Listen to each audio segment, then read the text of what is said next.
dilengkapin. Kecuali kalau emang namanya cuman Bisma aja atau Valih aja, ya udah nggak apa-apa. Oke. Dan sebentar.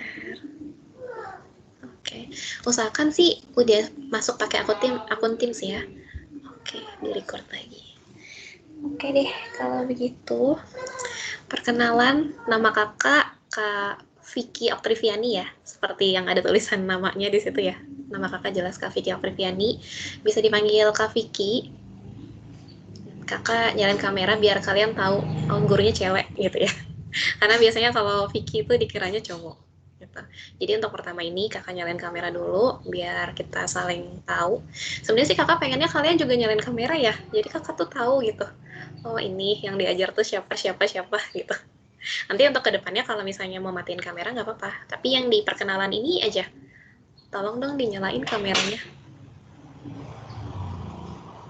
biar kenalan gitu. Jadi kakak nggak seakan-akan ngomong sendiri, kakak bisa lihat kalian juga gitu. Boleh ya dinyalain ya kameranya ya.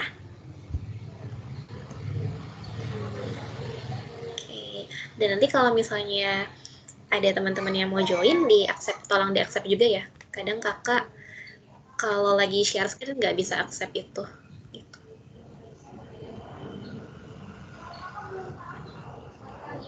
Iya udah bisa join. Siapa ya ini ya?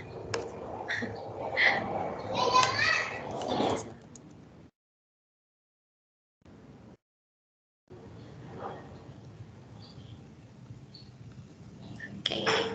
Terus apa ya? Apa lagi ya? Kakak nanti ngajarnya materi penalaran umum. Di BP udah ngajar materi penalaran umum dari 2019 ya. Nanti karena ini materi penalaran umum itu kan sifatnya umum ya, seperti judulnya. Seperti judulnya, judul pelajarannya penalaran umum. Jadi nanti kita diskusi aja gitu. Yang mana yang lebih cocok gitu ya. Misalkan menurut kalian harusnya jawabannya ini kak karena apa gitu. Saya tidak setuju dengan pendapat kakak. Oke. Nanti materinya itu ini ya verbal apa bahasa. Jadi jadi ya verbal aja gitu. Paling ada logika matematikanya sedikit. Oke, udah baru 3 yang nyalain kamera. Pakai masker juga. Oke. Kalau ini kalian di sekolah atau gimana? Iya Kak, ada yang di sekolah. Ada yang di sekolah. Oh, ada yang di sekolah, ada yang di rumah. Iya bener. Oke. Kalau materi penalaran umum sebelumnya udah pernah belajar belum ya? Dari sekolah gitu atau dari mana? Belum kah? Apakah ini sesuatu yang baru buat kalian? Oke. Oke. Oke. Nah, biasanya kalau kakak mengajar materi penalaran umum, karena ini materinya umum dan singkat, ringkas gitu ya, biasanya kakak minta kalian kerjain dulu soalnya, gitu. Jadi seenggaknya kita tuh membahas hal yang sama gitu. Jadi kalian tahu kakak bahas apa gitu. Jadi nggak benar-benar kosong gitu. Jadi kalian baca dulu gitu misalnya soalnya atau kalian coba kerjain, baru nanti kita bahas bareng-bareng. Biasanya sih seperti itu. Tuh. Untuk soalnya coba kakak share ya ke kalian.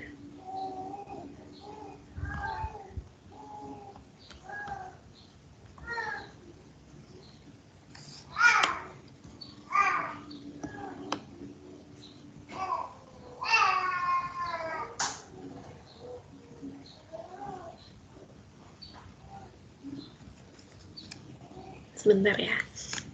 Loading.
Worksheetnya kakak kirim di WhatsApp.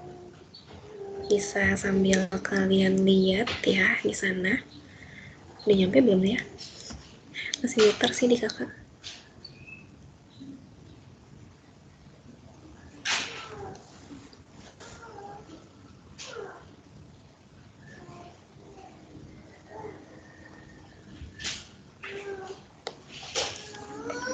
Oke.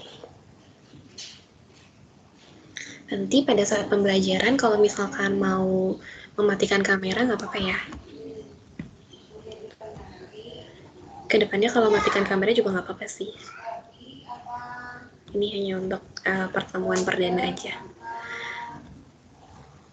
Oke. Kakak udah kirim di grup WA. Coba kalian download dan kalian lihat-lihat dulu gitu. Jadi tuh materi penalaran umum tuh mau ngapain sih hari ini gitu ya. Biar kalian tuh tahu mau apa. Kalian lihat dulu, kalian baca dulu, kalian coba kerjain dulu. Jadi nanti pada saat kakak menjelaskan lebih nyambung. Oke, ini 16 ya. Harusnya 24 ya. 16 juga sama kakak sih. Oke. Teman-teman yang lain, apakah tidak masuk atau bagaimana? Ya, nggak apa-apa. Sambil lihat-lihat dulu deh. Kalau perkenalannya udah kali ya? Udah. Atau ada yang mau ditanyain dulu terkait perkenalan atau terkait materi sebelum kita mulai belajar?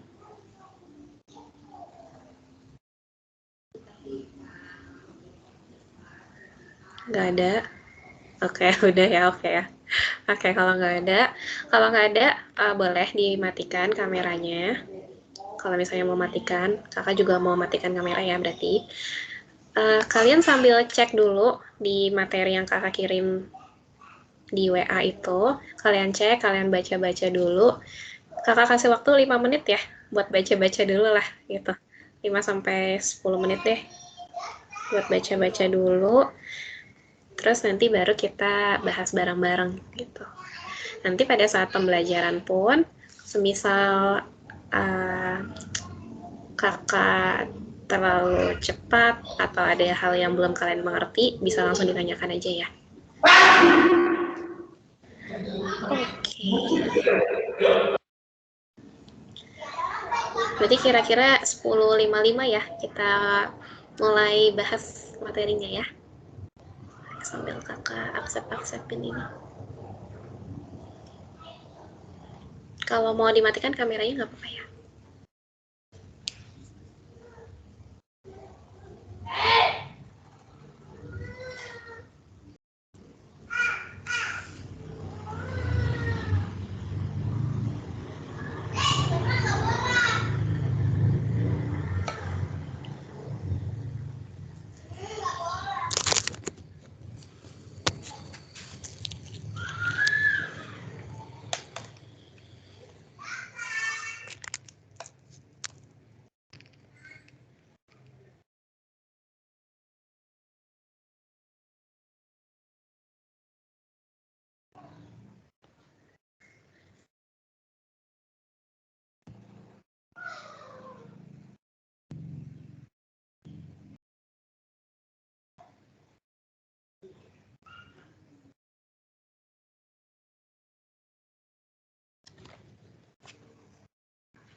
teman-teman yang baru hadir, dilihat worksheet yang kakak kirim di grup ya. Dilihat dulu, dibaca-baca dulu, dicoba kerjain boleh. 5 menit lagi kakak bahas ya.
Oke, udah 10.55 ya.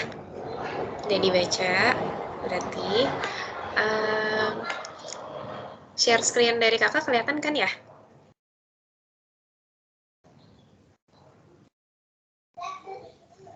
Kelihatan kok. Oke. Kelihatan.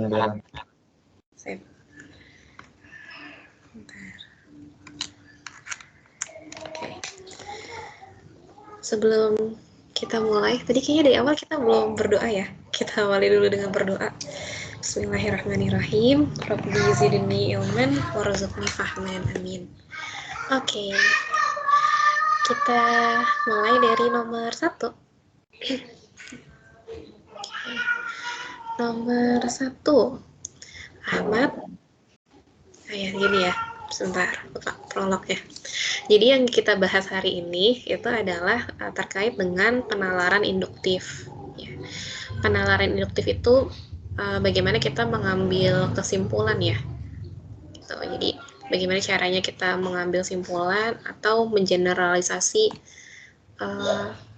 suatu bacaan itu apa sih, tentang apa sih gitu loh, simpulan itu tentang apa, bahas apa, kayak gitu. Terus terkait dengan memprediksi masalah di luar teks, kemudian menentukan pernyataan yang mendukung atau tidak mendukung dari isi suatu teks gitu. Ya. Oke, kita langsung mulai aja dari nomor 1. Ahmad memiliki hobi berenang. Ia sering berenang di laut. Ardi, adik Ahmad, memiliki hobi menyelam dan berenang. Kesimpulan mana yang benar? Oke. Ini kalau nomor 1 kalian pasti udah nyoba lah ya, udah baca lah ya. Kalau nomor 1 apa ya jawaban yang lebih tepat menurut kalian?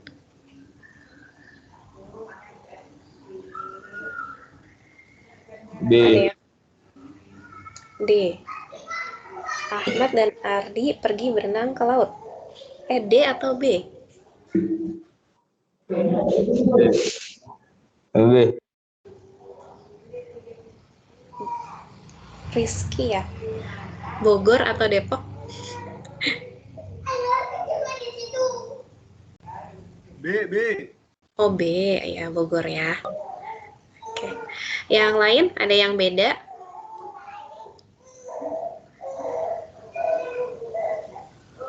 Sama semua. Oke. Kalau kita lihat di sini ya, Ahmad itu hobinya berenang. Ya kan? Yang hobi berenang itu Ahmad. Dalam lingkaran seperti ini gitu. Terus Ardi, adik Ahmad, memiliki hobi menyelam. Oke. B ya. Ini misalkan menyelam, berarti kalau Ardi ada di tengah-tengah ya. Gini kan. Jadi dia hobi berenang juga, menyelam juga gitu. Jawabannya yang B ya, benar. B gitu.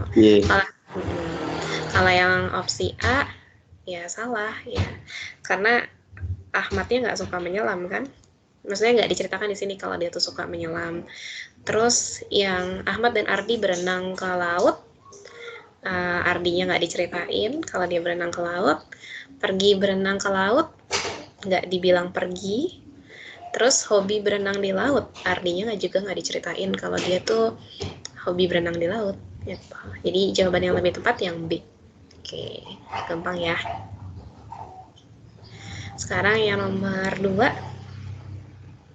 Kehidupan manusia ibarat roda yang sedang berputar. Kadang-kadang berada di atas, kadang-kadang berada di bawah. Suatu waktu, mungkin roda itu meluncur cepat tanpa guncangan sebab melaju di jalan tol. Pada waktu yang lain, roda itu penuh guncangan karena berjalan melalui batu-batu dan lubang-lubang yang dalam. Ada kalanya roda itu harus mendaki tanjakan yang sangat tajam, tetapi ada juga yang harus meluncur di turunan yang licin. Oke. Paragraf tersebut mengemukakan maksud sebagai berikut. Oke, ditanya maksudnya ya. Yang Kak, A. mau nanya dong, Kak. Ini emang nggak pakai share screen atau gimana ya, Kak? Oh, kakak share screen. Kok nggak bisa kelihatan ya, Kak? Kayaknya Hilang ya share Ada. screen-nya ya? Iya, hilang. Di saya ada kok. Oke. Ada yang nggak ada ya? Oke, coba kakak share screen ulang ya.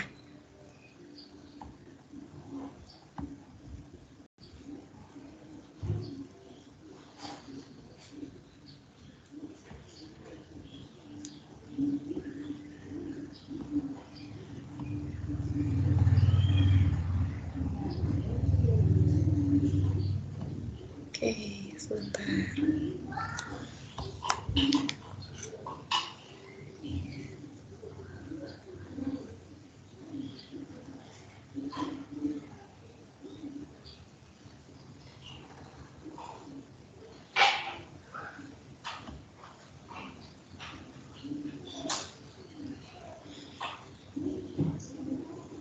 Sudah muncul belum di semuanya?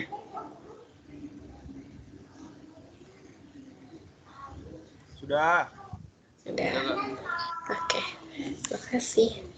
Nanti kalau tiba-tiba nggak muncul lagi bilang ya. Oke. Jadi balik ke nomor 2, paragraf tersebut mengemukakan maksud sebagai berikut. Yang A, kehidupan manusia dan perputaran roda itu sama saja. Yang B, roda yang berputar menggambarkan perjalanan hidup manusia. Yang C, perjalanan hidup manusia kadang-kadang seperti roda di jalan tol atau di jalan penuh batu. Kemudian yang opsi D, kehidupan manusia tidak selamanya suka, juga tidak selamanya duka. Roda kehidupan manusia bisa berjalan di atas jalan yang menanjak, datar, atau menurun. Oke. Gimana? Menurut kalian lebih tepat jawabannya yang mana nih? B. B. Insya Allah. B. Oke. Karena di sini dia bilang mengemukakan maksudnya itu apa gitu ya. Berarti kita menarik kesimpulan secara tersirat, jadi tidak ada di paragraf yang ada di soal gitu. Kalau misalnya kehidupan manusia dan perputaran roda itu sama saja, itu kan mirip sama yang ada di teks tadi ya, yang diibaratkan seperti mana nih? Kehidupan manusia ibarat roda yang sedang berputar gitu. Berarti kan masih ada di teks, bukan? Jadi ini pemaknaan secara tersirat. Roda yang berputar menggambarkan perjalanan hidup manusia, bukan juga. Perjalanan hidup manusia kadang-kadang seperti roda di jalan tol atau di jalan penuh batu, bukan juga. Jadi yang lebih tepat itu yang D ya. Kehidupan manusia tidak selamanya suka, juga tidak selamanya duka. Gitu. Kalau yang opsi E, ini kan juga ada ya pendeskripsiannya di teks. Roda kehidupan manusia bisa berjalan di atas jalan menanjak, datar, atau menurun. Gitu. Jadi karena dia nanyanya maksudnya, berarti makna tersiratnya D. Gitu. Oke. Lanjut ke nomor 3. Jika seseorang berada di bandara, sesekali perhatikanlah menara pengatur lalu lintas udara atau Air Traffic Controller, ATC, di bandara. Tanpa menara pemantauan ini, urusan penerbangan bisa kacau karena pesawat bisa saling senggol, saling serempet, hingga saling tabrak di udara. Saat menanjak di area sekitar bandara, jarak horizontal antar pesawat tidak boleh kurang dari 5 mil atau sekitar 5 km. Sedangkan jarak vertikal tidak boleh kurang dari 1000 kaki atau sekitar 300 meter. Saat melayang di angkasa bebas, jarak horizontal minimal 8 km, sedangkan jarak vertikal minimal 600 meter. Generalisasi yang tepat untuk melengkapi paragraf tersebut adalah jadi dia minta kalimat secara umumnya ya setelah ini. Gitu. Yang A, menara inilah yang mengatur jarak minimal antar pesawat. Yang B, ATC sangat penting di bandara. C, jarak horizontal dan vertikal antar pesawat harus diatur. D, antar pesawat harus diatur supaya tidak saling tabrak. E, karenanya di bandara selalu ada ATC. Jadi kita menambahkan kalimat di sini, tapi kalimatnya itu secara umum gitu, kayak simpulan dari semuanya ini.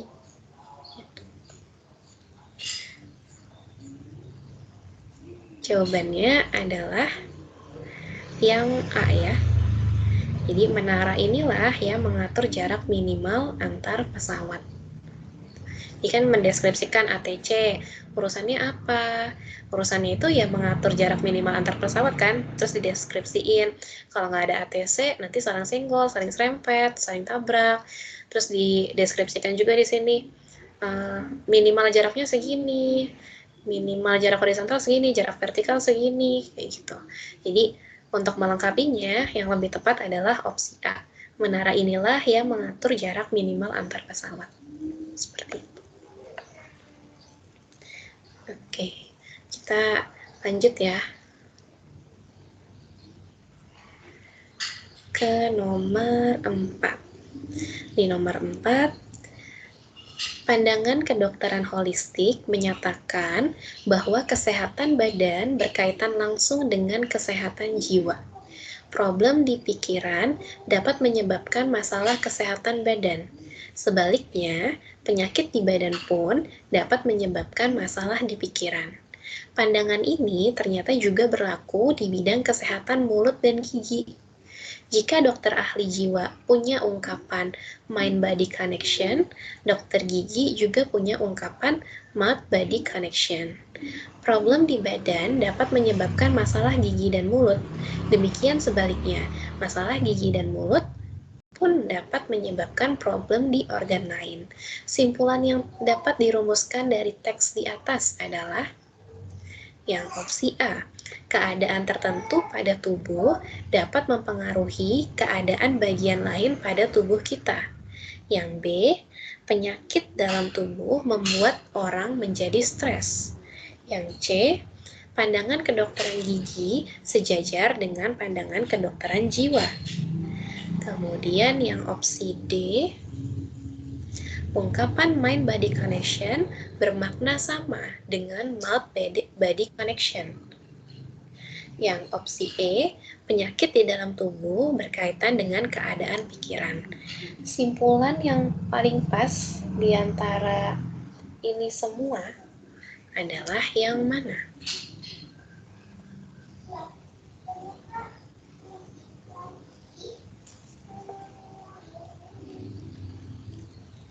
C bukan? Iya, yang C, betul. Kakak setuju juga yang C ya. Pandangan kedokteran gigi sejajar dengan pandangan kedokteran jiwa. Itu kan? Oke. Yang opsi C. Karena di teks itu kan pertama menjelaskan yang ini dulu ya, yang kedokteran jiwa, pandangan kedokteran holistik itu. Kemudian baru menjelaskan tentang kedokteran giginya ya. Oke, sip. Lanjut ke nomor 5. Sekarang kita ke nomor 5. Nanyanya masih sama, simpulan yang tepat untuk paragraf di atas ya.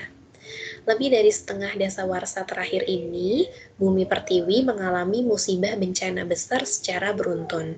Faktor alam dan sejarah kebencanaan menunjukkan bahwa Indonesia memang merupakan daerah rawan bencana.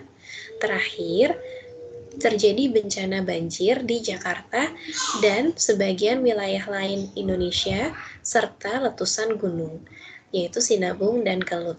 Realitas ini menyebabkan penduduk Indonesia harus siap siaga menghadapi bencana. Simpulan yang tepat untuk paragraf di atas adalah A. Faktor alam Indonesia menyebabkan bencana. B. Bumi Pertiwi mengalami bencana. C. Musibah bencana beruntun akhir-akhir ini. D. Indonesia merupakan daerah rawan bencana. Yang E. Masyarakat harus siaga menghadapi bencana. Apa yang bisa kita tarik dari sini? Simpulannya? Insya Allah Insya Allah. Sama apa tadi? B. Oke. Kalau kakak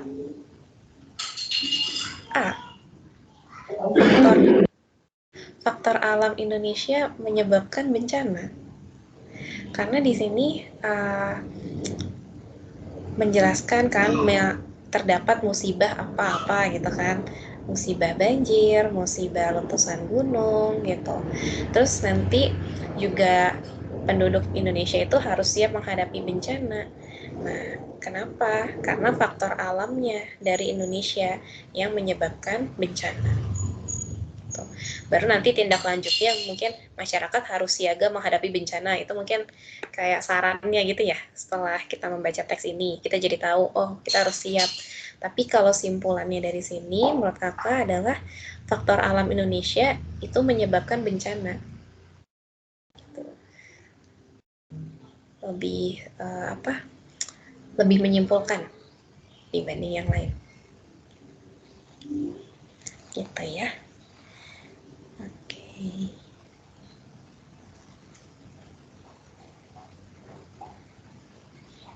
Lanjut ya. Sekarang ke nomor 6. Dulu, eyang-eyang kita merawat gigi dengan cara menginang.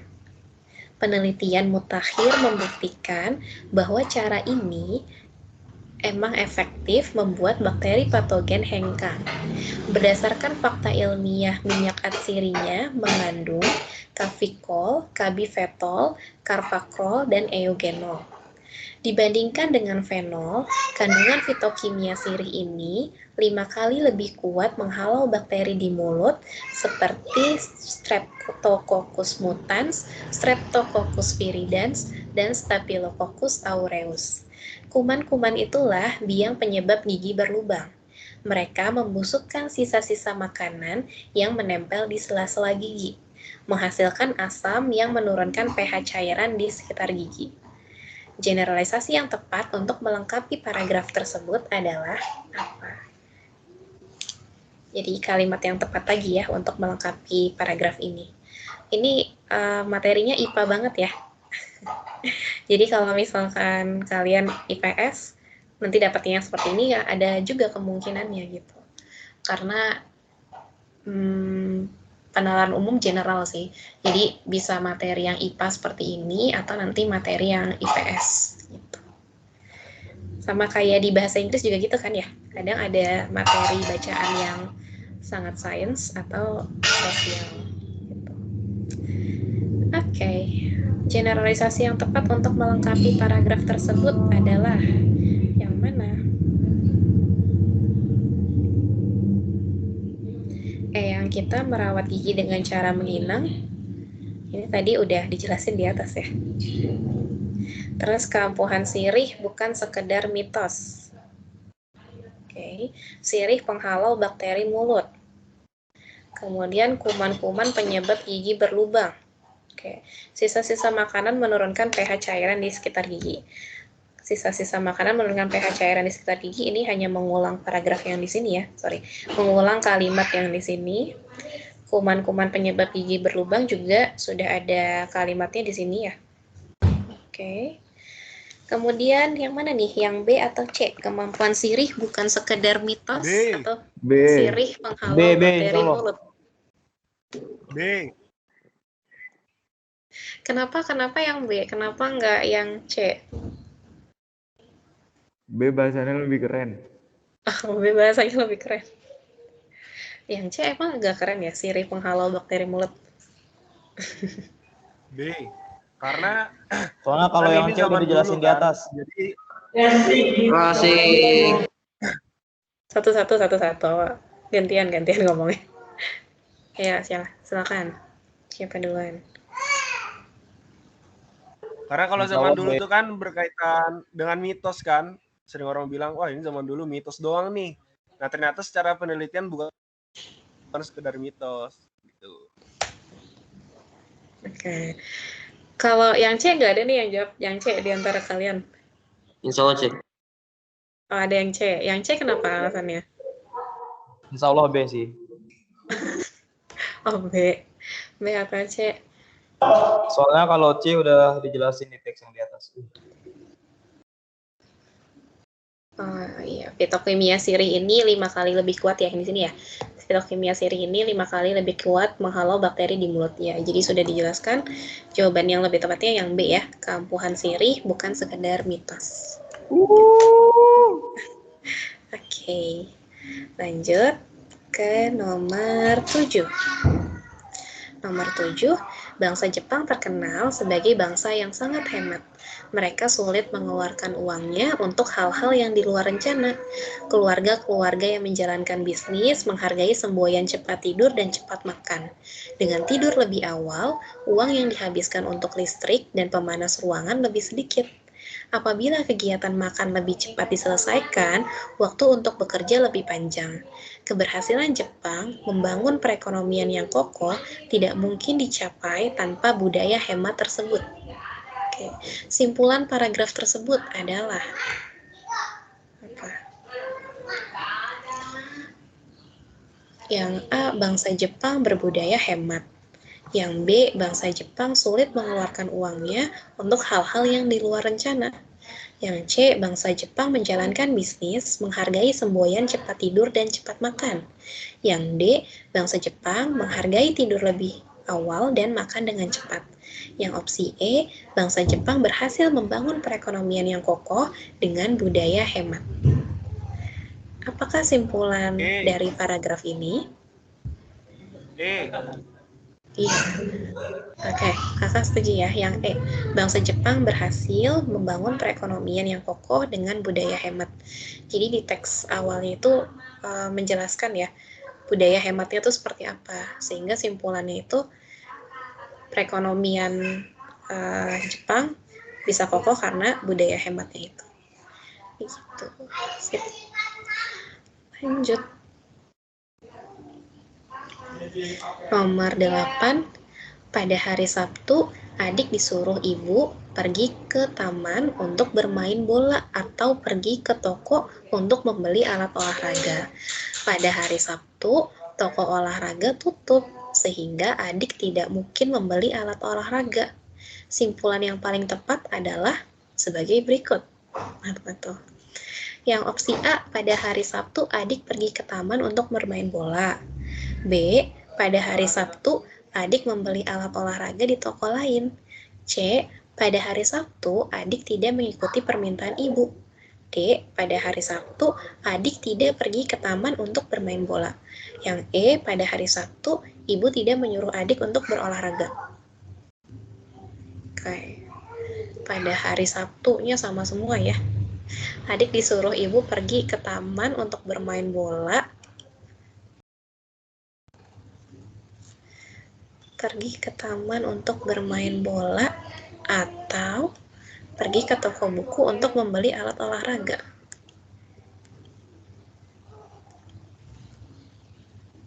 Tapi ternyata toko olahraganya tuh tutup, sehingga adik nggak mungkin membeli alat olahraga kan. Berarti adik akan D. A. D. A. Adik pasti pergi ke taman dong untuk bermain bola, karena kan opsinya adik ada dua, pergi ke taman untuk bermain bola atau pergi ke toko untuk membeli alat olahraga. Ternyata kan toko olahraganya tutup, jadi kan nggak mungkin yang kedua ya. Makanya dia pasti ngelakuin yang pertama. Berarti adik bakal pergi ke taman untuk bermain bola. Gitu. Gitu ya. Bukan yang D. Kalau yang D berarti adik nggak jadi ngapa-ngapain dong.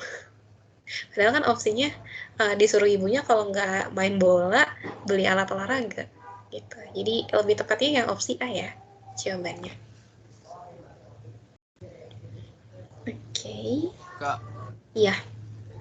Mau nanya nomor 5 dong, Kak. Nomor 5.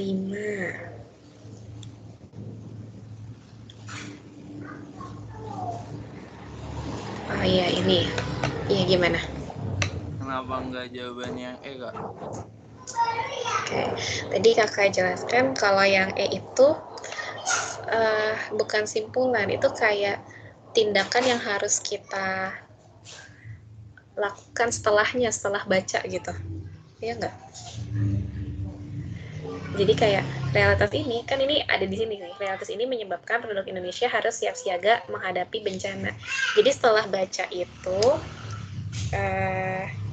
kita bisa, oh kalau udah baca, berarti kita harus siap siaga nih buat menghadapi bencana gitu loh. Kalau menurut kakak bukan simpulan dari teksnya, itu lebih ke saran nanti tuh apa yang harus kita lakukan gitu. Sedangkan di teks ini lebih menekankan ke ini faktor alam dan sejarah kebencanaan menunjukkan bahwa Indonesia memang merupakan daerah yang rawan bencana gitu. Atau kalau kamu kenapa milihnya yang opsi E?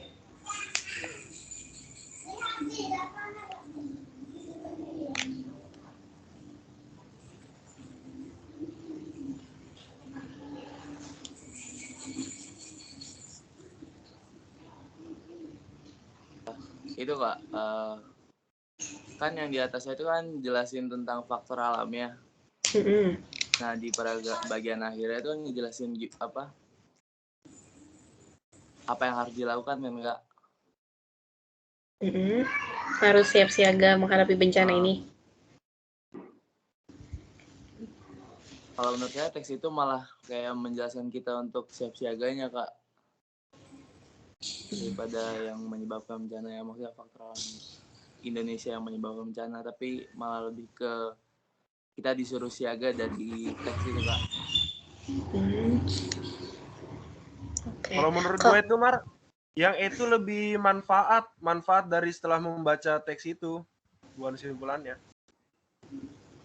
Menurut gue. Tapi bukannya emang itu kesimpulan tuh yang diambil dari overall teks itu?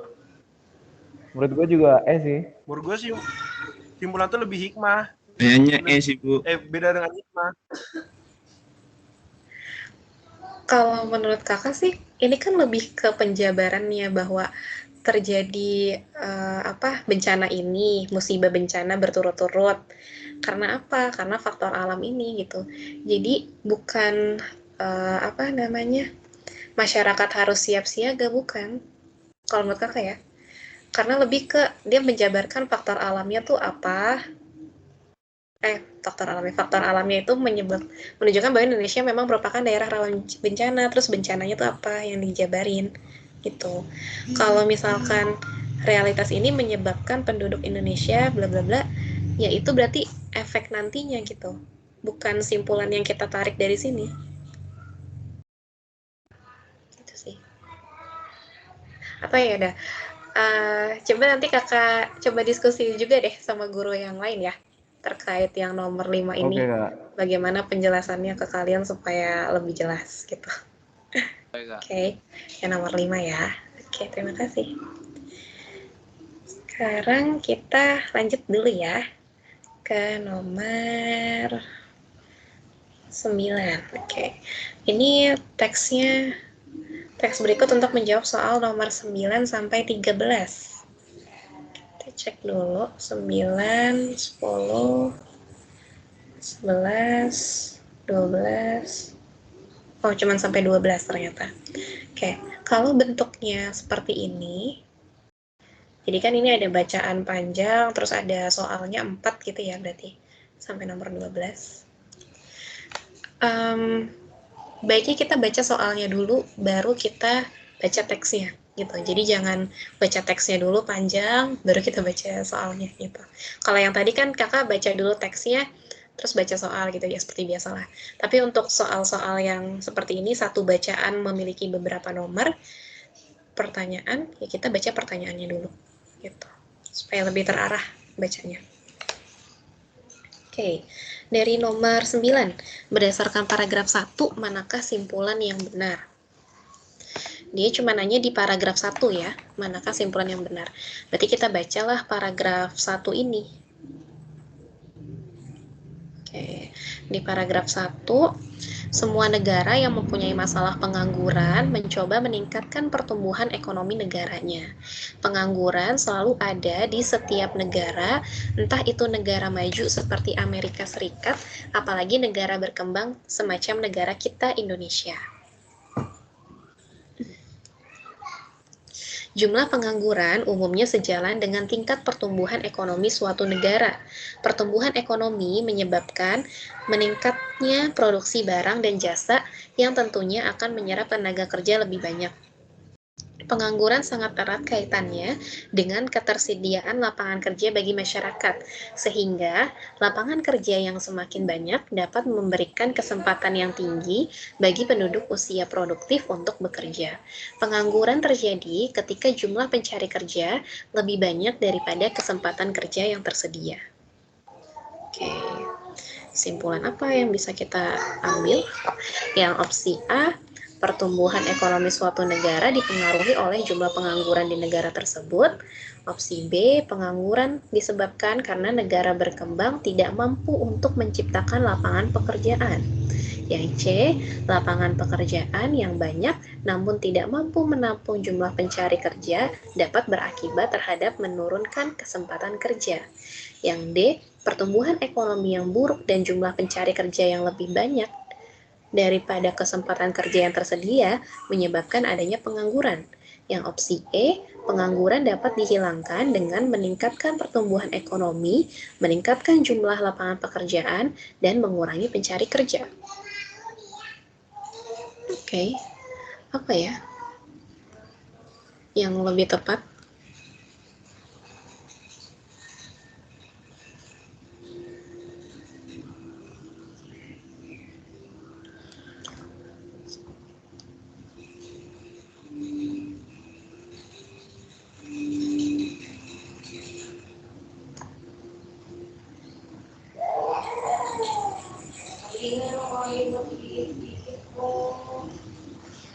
Oke, dia mau coba jawab?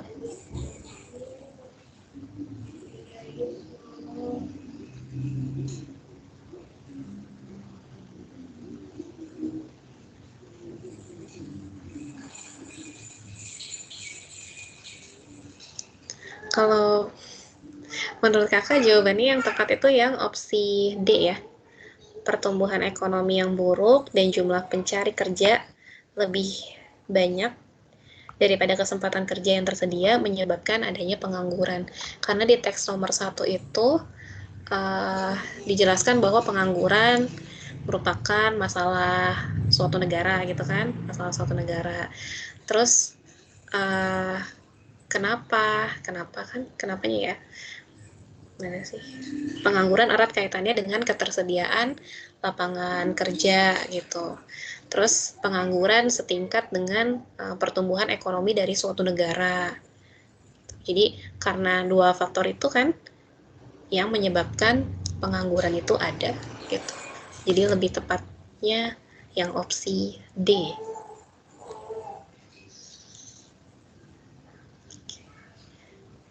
Oke. Kalau enggak, ya kita lanjut ya. Kalau nggak ada yang ini. Masih di paragraf 1 juga, nomor 10. Berdasarkan paragraf 1, manakah simpulan yang paling benar? Oke, yang paling benar ya. Berarti hampir semuanya benar, tapi kita cari yang paling benar semuanya. Yang opsi A, Indonesia sama dengan Amerika Serikat. Karena tadi di teksnya dia bilang semua negara mempunyai masalah pengangguran, pengangguran selalu ada di setiap negara, entah itu negara maju seperti Amerika Serikat, apalagi negara berkembang seperti negara kita Indonesia. Nggak berarti kita sama ya, maksudnya ini kan tidak spesifik ya, Indonesia sama dengan Amerika Serikat. Ini pernyataan yang tidak 100% benar gitu, nggak paling benar dari semuanya. Mungkin sama di bagian pengangguran, tapi ini kurang menjelaskan gitu kalimatnya. Kemudian Indonesia mempunyai masalah dengan pengangguran, iya, tapi nggak cuma Indonesia, ya kan? Terus Indonesia mempunyai pertumbuhan ekonomi yang rendah. Tadi di teks dibilangnya jumlah pengangguran umumnya sejalan dengan tingkat pertumbuhan ekonomi suatu negara. Tapi tadi sebenarnya di teks itu belum dijelaskan ya, bahwa Indonesia misalkan penganggurannya sekian gitu, kan belum dijelaskan. Maksudnya apakah penganggurannya tinggi sehingga pertumbuhan ekonominya rendah, itu kan belum dijelaskan di teks. Terus Indonesia mencoba meningkatkan pertumbuhan ekonomi negaranya. Ada nggak ya tadi di teks itu? ada ya di kalimat yang pertama banget tadi. Yang ini nih. Jadi bolak-balik ya. Kalau misalnya kalian punya 2 device, kalian bisa buka teksnya gitu di device kalian, misalnya di handphone, terus yang ini share screen kakak ada di laptop kalian gitu misalnya. Karena kakak juga 2 device, yang satu share screen untuk kalian, terus kakak pegang handphone biar kelihatan gitu. Jadi pas lagi buka ini, berarti di handphone kakak ngelihat opsi jawaban kayak gitu. Gitu ya. Oke, tadi yang opsi D itu kan Indonesia mencoba meningkatkan pertumbuhan ekonomi negaranya. Di sini kalimatnya gini, semua negara yang mempunyai masalah pengangguran mencoba meningkatkan pertumbuhan ekonomi negaranya. Terus Indonesia itu termasuk kan di dalam negara yang punya masalah pengangguran. Berarti pernyataan yang opsi D itu benar. Itu paling benar di antara yang lain. Kita cek lagi satu lagi yang opsi E-nya. Indonesia adalah negara berkembang yang sama dengan negara maju. Mungkin maksudnya yang opsi E itu samanya dalam hal pengangguran gitu ya. Tapi kurang spesifik aja sih. Jadi menurut kakak yang paling benar itu yang opsi D. Karena ini kalimatnya benar dinyatakan di dalam teks gitu. Dan tidak implisit gitu. Jadi eksplisit benar Indonesia memang mencoba meningkatkan pertumbuhan ekonomi negaranya. Kalau yang ini kan Indonesia adalah negara berkembang sama dengan negara maju. Tapi kurang dijelaskan gitu apanya gitu. Jadi menurut kakak jawaban yang paling benar adalah opsi D. Gitu ya. Oke. Kita lanjut dulu ke nomor 11. Udah beda. Berdasarkan paragraf 3, manakah simpulan yang paling benar? Sekarang nanyanya paragraf 3 ya. Paragraf 3. Kita baca ke atas. Paragraf 3-nya ini kan ya, sebentar. 1. Ya, ini kan tadi 1 ya. Ini paragraf 2, ini paragraf 3. Pada Agustus 2019, jumlah Angkatan Kerja Indonesia sebanyak 133,56 juta orang. Angka ini terdiri dari 126,41 juta pekerja dan 7,05 juta pengangguran. Namun, dari total pekerja Indonesia, masih terdapat penduduk yang menjadi setengah penganggur. Jumlah setengah penganggur di Indonesia sebanyak 8,14 juta orang. Setengah penganggur merupakan penduduk yang bekerja di bawah jam kerja normal atau 35 jam seminggu. Artinya, penduduk ini masih mencari pekerjaan atau masih bersedia menerima pekerjaan. Namun, ada juga golongan setengah penganggur tersebut yang dinamakan pekerja paruh waktu. Pekerja paruh waktu adalah mereka yang bekerja di bawah jam kerja normal, kurang dari 35 jam per seminggu, tetapi tidak mencari pekerjaan atau tidak bersedia menerima pekerjaan lain, atau dahulu disebut setengah pengangguran sukarela. Oke. Yang ditanya yang paling benar yang mana gitu ya, di nomor 11. Yang opsi A, jumlah pengangguran di Indonesia pada Agustus 2019 adalah sebanyak 133,56. Oke, bukan ya. Tadi yang 133,56 itu adalah angkatan kerja kan ya, yang di awal. Oke, tadi penganggurannya 7, sekian gitu. Sebentar, kakak juga cek lagi. Ya benar, 7,05 juta penganggurannya ya. Ini 133,56 angkatan kerjanya. Kemudian, sebenarnya kalau kakak scroll kayak gini, gak apa-apa lah ya. Kadang suka lambat gitu kelihatan di kalian ya share screen-nya. Tapi udah gak apa-apa deh. Nanti kalau misalnya tiba-tiba gak kelihatan share screen-nya, nge-freeze, bilang ya. Oke. Sekarang yang opsi B, angkatan kerja adalah sejumlah orang yang mencari pekerjaan dan mempunyai usia produktif. Enggak ya, kurang tepat. Karena tadi angkatan kerja itu kan pendeskripsiannya terdiri dari pekerja, ya kan, angkatan kerja. Tadi pendeskripsiannya terdiri dari pekerja dan pengangguran. Jadi nggak semuanya itu mencari pekerjaan karena kan sudah bekerja ya, gitu. Jadi kurang pas juga. Kemudian total jumlah seluruh pengangguran di Indonesia pada Agustus 2019 adalah sebanyak 15,19 juta. Tadi yang pengangguran itu 7, sekian ya, 7,05 juta gitu. Karena yang sisanya yang yang 8,14 juta orang itu adalah setengah penganggur, bukan pengangguran full gitu. Kemudian pada Agustus 2019 jumlah angkatan kerja yang benar-benar bukan pengangguran adalah sebesar 118,27. Oke. Benar-benar bukan penganggur.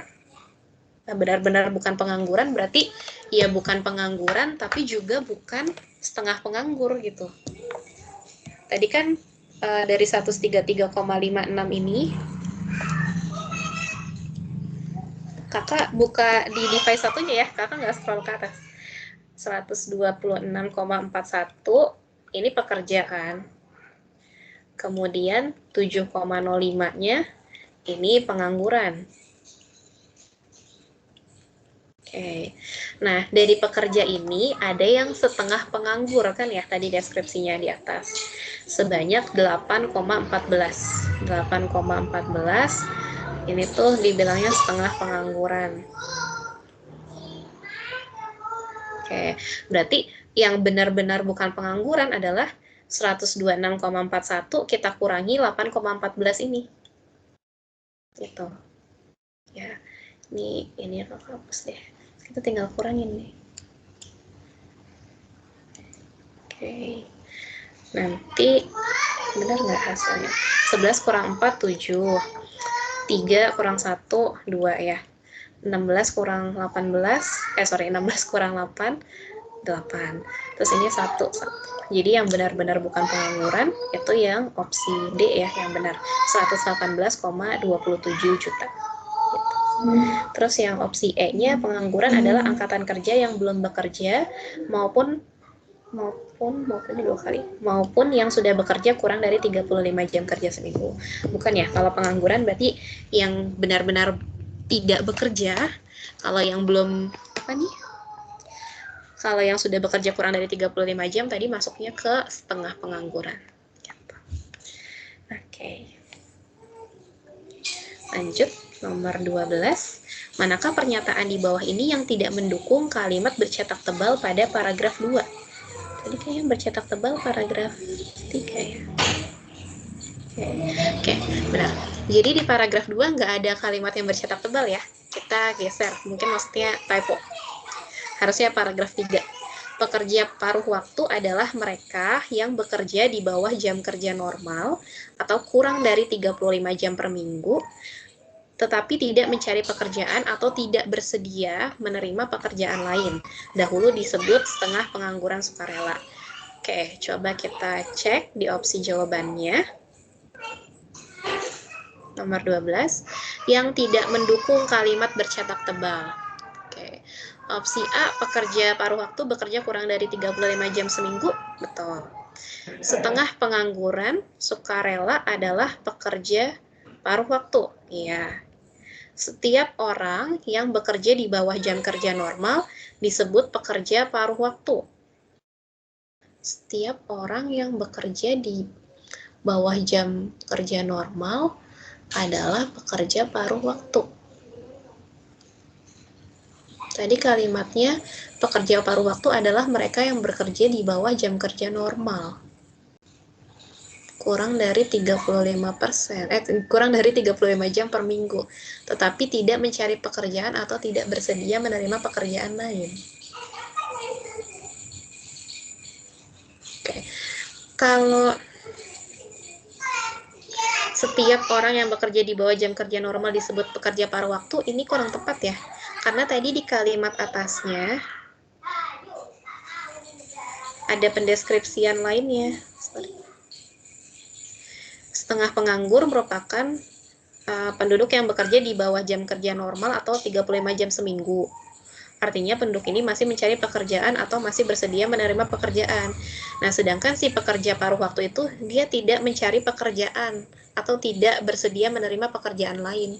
Jadi opsi yang C itu kurang tepat kalau dibilang setiap orang yang bekerja di bawah jam kerja normal disebut pekerja paruh waktu, enggak. Tapi setiap orang yang bekerja di bawah jam kerja normal disebut setengah pengangguran, itu betul. Tapi enggak semuanya disebut pekerja paruh waktu ya. Jadi opsi C yang tidak mendukung. Nih, berbeda dengan setengah pengangguran, pekerja paruh waktu tidak sedang mencari pekerjaan, itu betul ya. Setiap pekerja paruh waktu tidak bersedia menerima pekerjaan lain di luar yang sedang dikerjakan, itu juga betul. Jadi yang kurang tepat adalah opsi C. Gitu. Oke. Sampai nomor 12 ada yang mau didiskusikan dulu? Aman nggak? Aman ya. Oke. Lanjut ke nomor berikutnya. Oke, ini bacaan juga sama. Untuk nomor 13, 14, dan 15. Oke. Kita coba ya. Nomor 13, manakah di bawah ini yang mendukung kalimat bercetak tebal pada paragraf 1? Kalimat bercetak tebalnya adalah perubahan dalam struktur sosial dan pola spasial di pinggiran kota menandakan munculnya pusat layanan baru. Oke. Perubahan dalam struktur sosial dan pola spasial di pinggiran kota menandakan munculnya pusat layanan baru. Oke. Opsi A yang ditanya yang mendukungnya, pusat layanan baru yang muncul di pinggiran kota menandakan adanya perubahan dalam struktur sosial. Bukan ya? Bukan. Kemudian tidak adanya perubahan struktur dan pola spasial ditunjukkan dengan tidak adanya pusat layanan baru. Bukan, kebalik ya. Kemudian perubahan pola tata ruang di pinggiran kota menandakan munculnya pusat layanan baru. Oke, ini betul ya, karena perubahan pola spasial kan. Urbanisasi mendorong perubahan struktur sosial dan pola spasial di pusat kota, nggak dijelaskan. Pusat layanan baru di pinggiran kota ditandai dengan adanya urbanisasi, bukan juga. Jadi yang tepat adalah opsi C. Perubahan pola tata ruang di pinggiran kota menandakan munculnya pusat layanan baru. Sesuai dengan kalimat bercetak tebalnya, perubahan dalam struktur sosial dan pola spasial di pinggiran kota menandakan munculnya pusat layanan baru. Oke, lanjut ke nomor 14. Berdasarkan paragraf 1, Karawang merupakan kota yang mempertahankan diri sebagai sentra produksi beras. Apa yang paling mungkin terjadi dengan Karawang? Oke. Apa yang paling mungkin terjadi dengan Karawang? Kita baca dulu paragraf 1. Semua urbanisasi yang terjadi disebabkan oleh laju pertumbuhan penduduk yang tinggi. Semua urbanisasi yang terjadi disebabkan oleh laju pertumbuhan penduduk yang tinggi. Urbanisasi ditandai dengan adanya mobilitas demografis dari daerah pedesaan menuju perkotaan, terutama yang dapat menyebabkan perluasan fisik wilayah kota. Semua pertumbuhan penduduk akan diiringi kebutuhan akan sumber daya alam, terutama kebutuhan lahan untuk permukiman maupun untuk pemenuhan kebutuhan hidup. Konversi lahan dapat memicu perkembangan wilayah pinggiran kota dan wilayah pedesaan di sekitarnya. Perubahan dalam struktur sosial dan pola spasial di pinggiran kota menandakan munculnya pusat layanan baru. Pertumbuhan wilayah perkotaan mengubah daerah pertanian dan karakteristik sosial dan ekonomi. Oke, tadi Karawangnya berdasarkan paragraf 1, Karawang merupakan kota yang mempertahankan diri sebagai sentra produksi beras. Berarti dia daerah pertanian ya. Apa yang paling mungkin terjadi dengan Karawang? Oke. Tidak menjadi tujuan urbanisasi.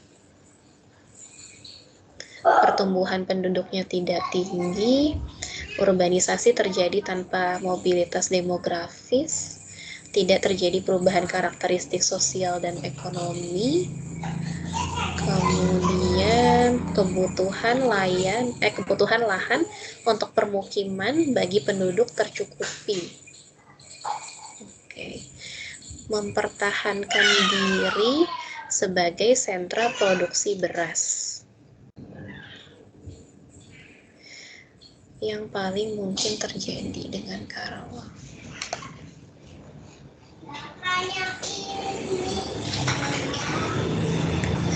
Kalau dia tetap bertahan sebagai sentra produksi beras, berarti dia benar sih tidak menjadi tujuan urbanisasi ya, yang paling mungkin. Pertumbuhan penduduknya tidak tinggi, ini juga mungkin. Karena kan dibilang semua urbanisasi yang terjadi disebabkan oleh laju pertumbuhan penduduk yang tinggi. Semua urbanisasi yang terjadi disebabkan oleh laju pertumbuhan yang tinggi. Ya, sebentar. Yang C, urbanisasi terjadi tanpa mobilitas demografis, nggak mungkin. Tidak terjadi perubahan karakteristik sosial ekonomi, mungkin. Kebutuhan lahan untuk permukiman bagi penduduknya tercukupi, enggak ya? Karena kan pasti berubah. Oke, apa yang paling mungkin terjadi sama Karawang? Terkait dia yang mempertahankan diri sebagai sentra produksi beras.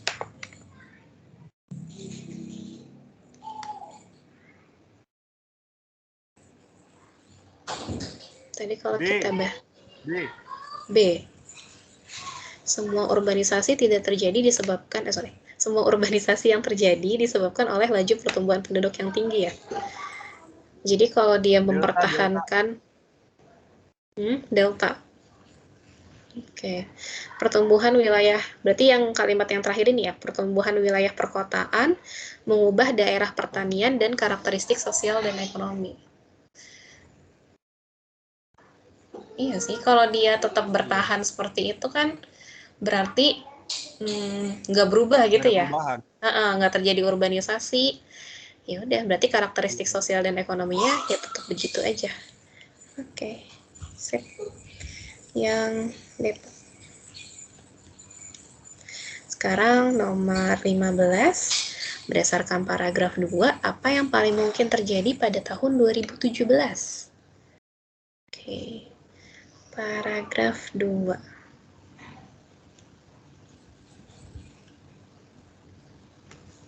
Paragraf 1, paragraf 2. Oke, paragraf 2-nya panjang ya. Pada tahun 1900, populasi penduduk dunia yang tinggal di kawasan perkotaan hanya sebesar 15%. Sementara itu, pada abad ke-20, pertumbuhan populasi perkotaan melaju sangat pesat dan diperkirakan akan terus meningkat. Indonesia merupakan salah satu negara yang mengalami lonjakan penduduk yang sangat pesat. Hal tersebut berdampak pada meningkatnya mobilitas penduduk. Selama kurun waktu 50 tahun terakhir, perkembangan urbanisasi cukup signifikan.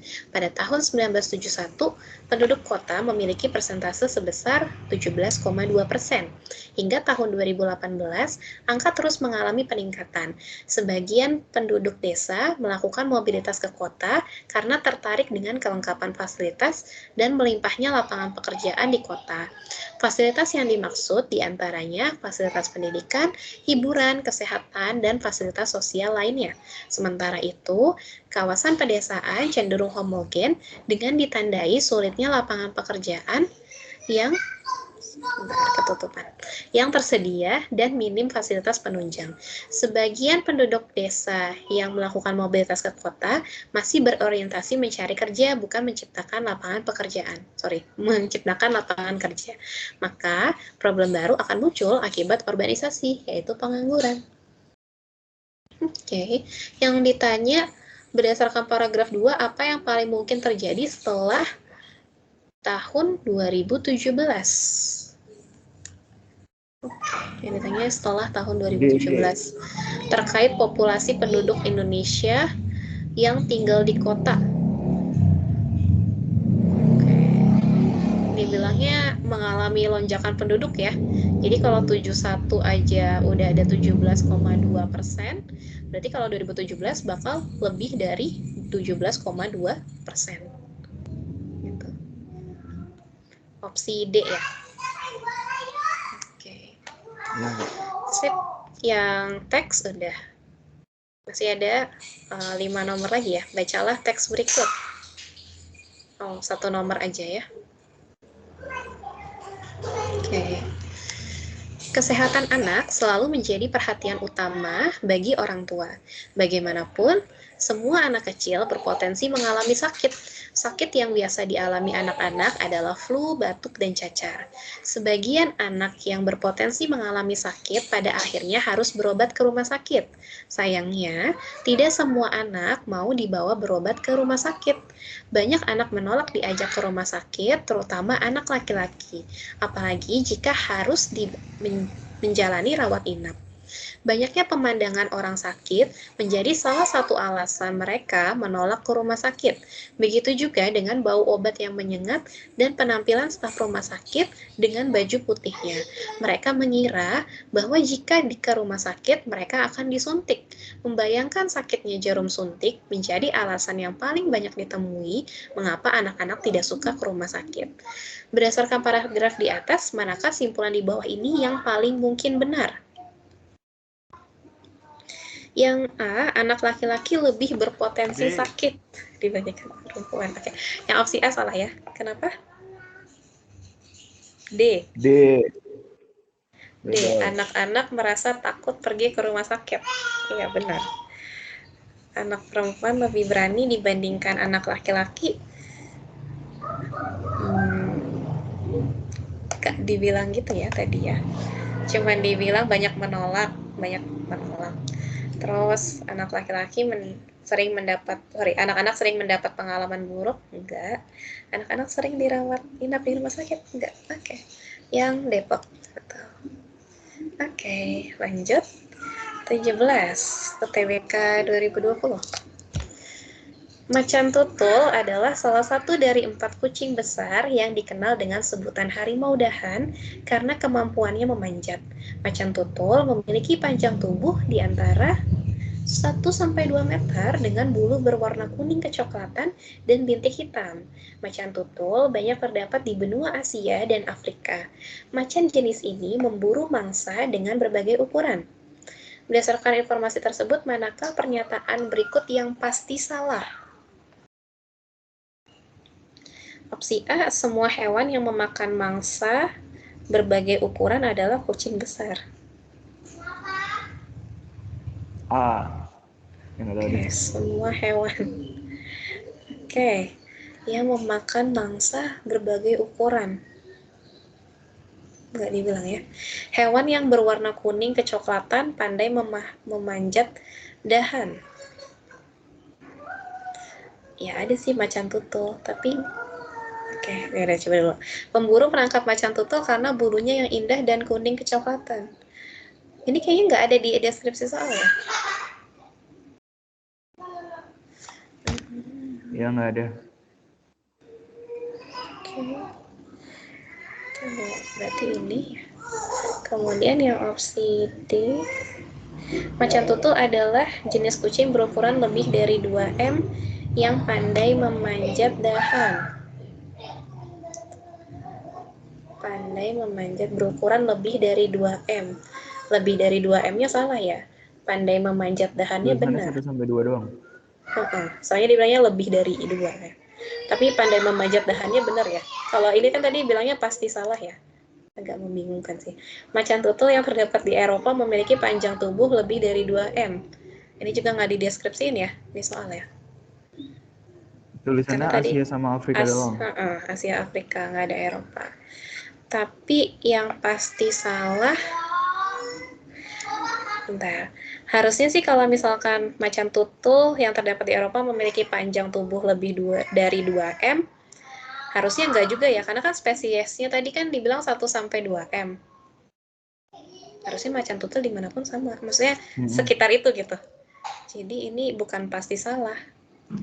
Hewan yang berwarna kuning kecoklatan pandai memanjat dahan Ya salah satunya macan tutul. Berarti bukan pasti salah juga. Oke.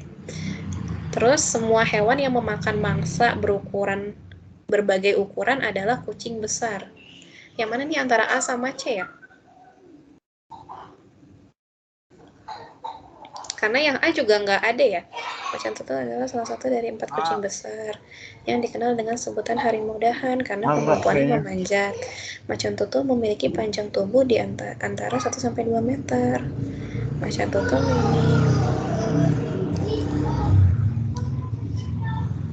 kalau kakak kayaknya cenderung C ya. Soalnya malah lebih nggak ada deskripsinya sama sekali ya. Ini juga nggak ada sih. Cuman kata-kata pemburu ini nggak ada sama sekali kan, yang pemburunya malah macan jenis ini memburu mangsa dengan berbagai ukuran. Gitu. Semua hewan yang memakan mangsa berbagai ukuran adalah kucing besar. Ya macan tutul, kalau yang opsi A gini, macan tutul iya juga dia memburu mangsa dengan berbagai ukuran, memakan mangsa berbagai ukuran, tapi nggak semuanya macan tutul gitu. Cuman ini tuh yang di sini kan dia bilangnya yang pasti salah ya. Jadi kayak ultimate gitu loh salahnya, nggak bisa didebat lagi. Ngerti kan ya maksudnya? Kalau menurut kakak yang C ya. Karena yang C ini malah nggak ada banget di teksnya gitu. Pemburu menangkap macan tutul karena bulunya yang indah dan kuning kecoklatan.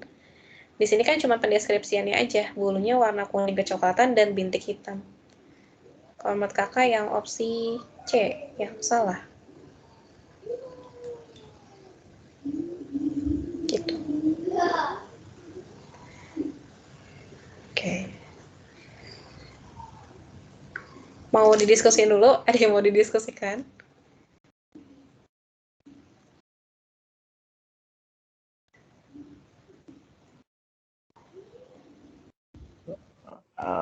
Lanjut aja kayaknya. Lanjut dulu ya. Tinggal 3 menit ya. Masih ada 3 soal lagi. Oke. Jeruk nipis banyak mengandung antioksidan, asam sitrat, dan vitamin C yang akan mempercepat sistem metabolisme tubuh. Sistem metabolisme yang cepat mengubah lemak dan gula menjadi sumber energi dengan cepat. Lemak dan gula yang berubah dengan cepat menjadi sumber energi yang akan memperlambat penumpukan lemak dalam tubuh. Meskipun banyak mengkonsumsi karbohidrat, berat badan tidak akan bertambah akibat penumpukan lemak dalam tubuh yang lambat. Oke. Berdasarkan informasi tersebut, manakah pernyataan yang benar? Lemak dan gula yang berubah cepat akan mempercepat sistem metabolisme tubuh. Enggak ya, kebalik ya kata-katanya. Penumpukan lemak dalam tubuh akan mempercepat sistem metabolisme tubuh. Enggak. Kandungan di dalam jeruk nipis meningkatkan konsumsi karbohidrat. Enggak dijelasin. Makan dalam jumlah banyak mempercepat sistem metabolisme tubuh. Enggak ada juga. Kandungan jeruk nipis memperlambat penumpukan lemak dalam tubuh. Ini benar ya? Benar. Yang opsi E. Karena jeruk nipisnya mempercepat metabolisme, mengubah lemak gulanya cepat. Jadi kalau makan karbohidrat, dia memperlambat penumpukan lemak dalam tubuh. Oke. 19 dan 20. Manakah informasi berikut yang dapat memperkuat pernyataan mahalnya harga kayu jati tidak menurunkan permintaan kayu jati? Tapi dia nggak ngacu ke teks ya. Oke, kita baca aja ininya berarti. Kayu jati adalah salah satu komoditas penting bagi negara. Mebel berbahan kayu jati yang dibuat perajin selalu habis terjual. Sepertinya benar. Belakangan ini banyak perajin kayu jati mengganti kayu jati dengan kayu jenis lain. Tidak sinkron dengan pernyataan ini ya. Tinggi rendahnya permintaan kayu jati ditentukan oleh strategi pemasarannya. Nggak dijelasin. Pemerintah membuat aturan yang mempermudah perajin kayu jati untuk mendapatkan bahan baku kayu jati. Oke. Kalau menurut kakak yang B ya, kan dia nanya yang memperkuat pernyataan mahalnya harga kayu jati tidak menurunkan permintaan kayu jati.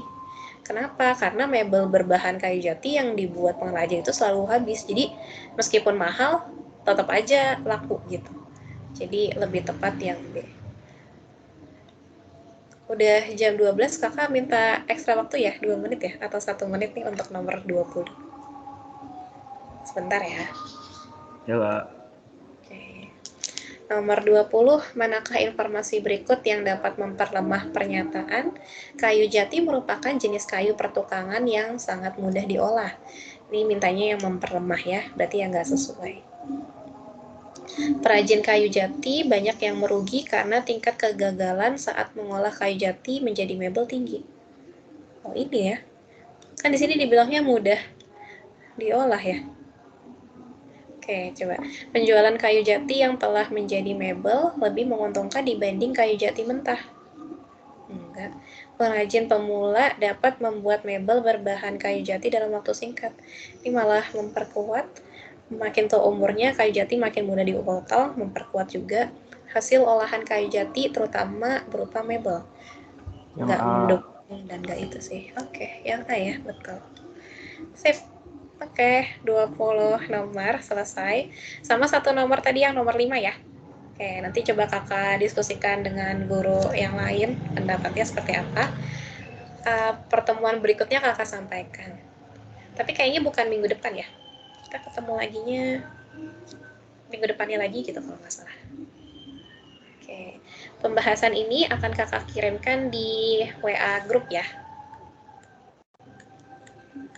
Ya, Kak.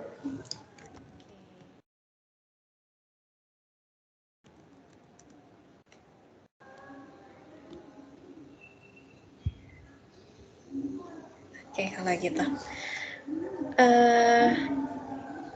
Kita cukupkan pembelajaran hari ini. Kita tutup dengan doa penutup majelis. Subhanaka Allahumma wa bihamdika asyhadu an la ilaha illa anta astaghfiruka wa atubu ilaik. Assalamualaikum warahmatullahi wabarakatuh. Waalaikumsalam warahmatullahi wabarakatuh. Makasih, Kak. Ya, sama-sama.